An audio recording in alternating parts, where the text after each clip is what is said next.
Here we have another situation. This is the fourth question. We've done the first. This was the second one rather. So we need to do the third one first. I think I just took away the third one somewhere here, so that we could only see the question that we're actually doing at the moment. Okay. So let's see. I think this is the third one. Yeah, that's the third one. So we could just take it up and understand this question before we move further. Third question.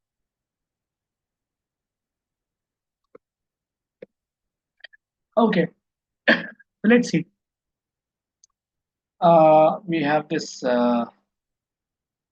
requirement in accordance with IAS 33 earnings per share. What is Dale's basic earning per share?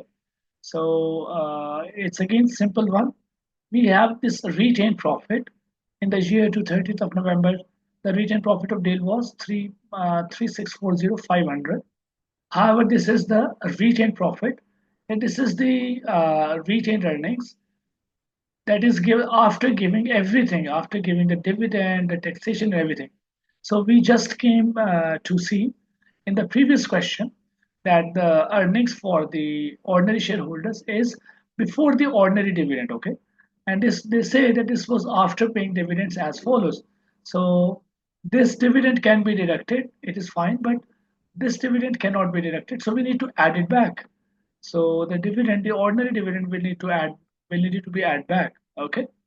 So we also come to know that the number of ordinary shares are 1.5 million. And with the help of that, we can easily calculate the EPS. Okay. So we can have the earnings, which is before the ordinary dividend, divide by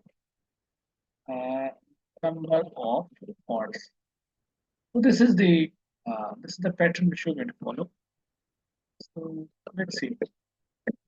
So what are the earnings? Okay.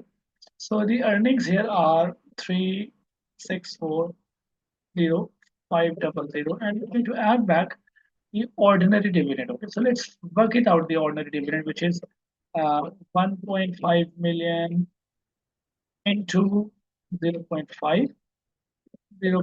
Or we can say dollar 0.05. So when we add it back, we will have the relevant earnings figure. We take 1.5 million and then we multiply that to 0.05.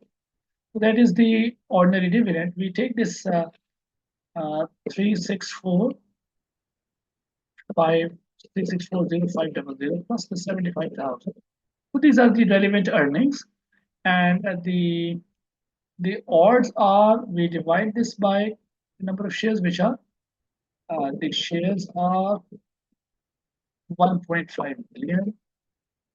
We simply divide that and we get the answer. Okay, so let's see. We take this value, divide by the number of shares. We just write it here. So the answer is, this is rounded, so let's unround it. So that is 2.48. Okay. So the only part which is new in this question is that you had to add back the ordinary dividend, because we have discussed that the earnings are before the ordinary dividend. So we did not add back the preference shares. Okay. So we arrived at the earnings before the ordinary dividend, which is this figure, and then we divided it by the number of shares, which is 1.5 million. We got the right answer, which is 2.48. So I hope this is fine. However, there is no complication here. If you just remember what are the earnings, then you can easily understand this question.